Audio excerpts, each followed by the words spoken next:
New Flame Wingman dropped. Ooh. Dude, here's the thing, right? I can hate on the card effects as much as I want. You cannot say anything about these artworks, ultimately. Like, the overframes, they just don't miss, man. They just don't miss. Like, I don't even care, dude. I don't even care if this card is ass or good, and I don't know because we don't have the translation yet. But man, these overframes are so good, man. Why are we just now getting them, man? Like, I'm so happy. I'm so happy we're getting these cards now, but I'm also wondering, like, oh, look how amazing it could have been if we had these all along, you know? But yeah, he do be aura farming, dude. All right, a new fusion monster for heroes, and we are awaiting the translation, I guess. As long as you as soon as you get the translation somewhere, then feel free to post it. But I unfortunately cannot read Japanese, so I don't know what this card does. It doesn't do anything. Low key, best case scenario. Best case scenario is and hero fans are not gonna like to hear it, but best case scenario, this card is ass and just looks good.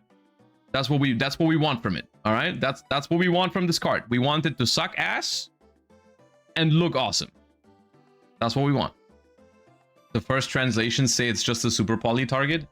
Yeah, I mean, I don't even know. Like, is there an extra deck monster like the hero needed? Because they already got so many extra deck monsters. I guess the only thing that they would need is like something that negates Nibiru, which I'm happy they don't have. New hero. Oh yeah, the law is activated. I posted the translation in your Discord. Hold up. Oh, it's pinned in chat right now. Yeah, I can read it, but I would prefer if I had it on screen. So for the visual. There's a Reddit post for it. Hopefully it's correct. Favorite hero Flame Wingman. Level 6 Wind Warrior Fusion Effect monster. 2 monsters with the same type but different attributes. This card is always treated as an elemental hero card. If this card battles a monster with 22 or more attack, you can make this card gain 1000 attack. Then you can special a level 4 or lower monster from your hand in defense position. If a monster is destroyed by battle, you can fusion summon a monster using monsters from your hand or field as material. You can only use each effect once per turn. That is kind of bad. That is kind of bad. But hold up, let me think. Same type but different attribute. Is that not new for Super Poly? That's reverse Mud Dragon, right? Because Mud Dragon is same attribute but different type. Garura is same attribute, same type. And this is a new combination that we didn't have before. Now you can Super Poly different attributes with the same type. The only thing that we cannot Super Poly now is monsters with different attribute and different type, right? Unironically, that is kind of good still. Like, of course, the effect is mediocre on it. We don't have to talk about it. Like, there's going to be some cases where it's useful randomly, but it's like, whatever, not the greatest. But realistically, the fact that it can go up to 3100 is not bad as a Super Poly target. And also being able to summon a monster from your hand as an extender is also not that bad. And also, in some decks, you will be able to fuse with it. Like, if, I don't know, if you're playing Super Poly in Branded or Draco Tail or whatever, like, you can make a fusion with it. It could be okay. But the effect is mediocre. But just this is interesting. Simply because it makes Super Poly more powerful and more flexible. Like, if you have Super Poly with Garura, Mud Dragon, and this card, you essentially cover almost any combination of 2 monsters. The only thing is if they have different types and different attributes. I think that's good. I think that is good. Not for heroes, unless they play Super Poly, but like in general, that is solid. It's not what I was expecting. It's not what I was expecting from the last hero card. But it is good.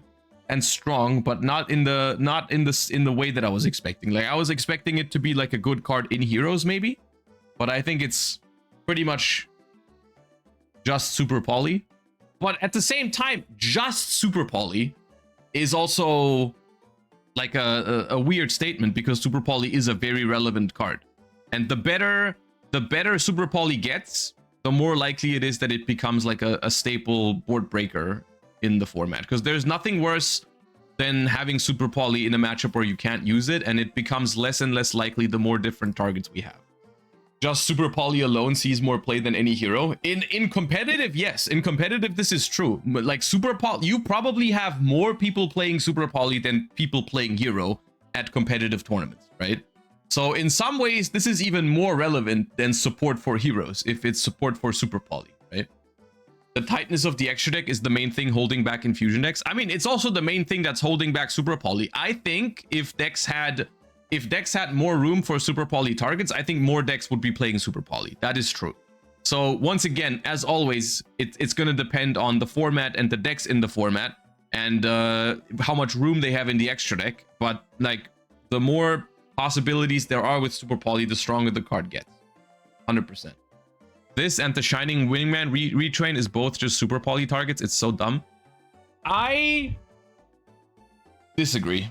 I don't think it's dumb. I think the problem with Heroes is that at some point they made the decision to make Heroes meta, or try to make them good by giving them a bunch of floodgates, which just means that as soon as Hero becomes meta, people are gonna hate it. People are going to hate Heroes if it becomes meta at a competitive scale. Like it's all fine as long as people are playing Heroes casually, but if Hero becomes meta, people are going to hate it. That deck is toxic.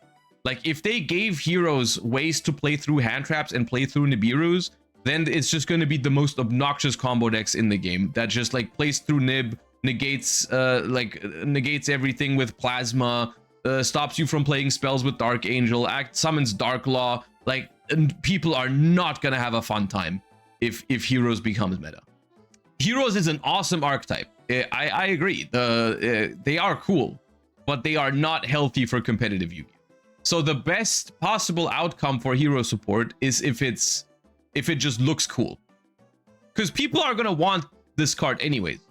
People are gonna want hero overframes just because they are hero overframes. It's not necessary for them to be competitively viable for people to want these cards. Like this card could have literally been a fusion vanilla and people would have liked it. That's my theory, at least. I don't know if that's 100% true, but I think people would have loved this card even if it had no effect. Translation is now up. Okay, let's just quickly double check and see if it was correct. When an attack is declared involved, you can gain 1000 attack. Yep, special level 4. If a monster was destroyed by battle this turn, quick. Oh, if a monster was destroyed by battle this turn, quick effect, you can fuse. Okay, slightly different wording, but yeah. This card is competitively viable. Yes, but not because of heroes. It's because it's a super poly target. That's why it's viable, which is fine. It's cool. I like it. You can follow this card up into a Dragos Tapelia. Yeah, if you have a dark monster, you can then use it to make Dragos Tapelia, which also is a decent super poly target in and of itself. Once again, if you can spend 15 freaking spots in your extra deck on super poly, then it's fine. Then it gets even better. Dude, this last wave of overframes is going better than I expected. I am pleasantly surprised because, I mean, okay, ignoring that they made a Cyberse Link 2 that searches Habakiri for a second, even though it's very hard to ignore. The other ones, what did we get? We got this card, which is fine. Super poly target, but no crazy hero support, which what I was hoping for. We got the Synchron hand trap kind of card, which I'm not sure, but actually think is cool because I'm a fan of turn 0 plays. I'm a little worried about junk speeder things with it, but it is what it is. And then what was the Gagaga thingy was also really fun. The Gagaga one is like hop your squadron for exceeds, so that's also awesome. This is getting a lot better than I thought. And the Astrograph one I think is just not good, which is also awesome because it's Astrograph. One last question. Are we expecting a last wave of cards for the rivals as well? Yeah, right? We do get one more card per rival as well, I think.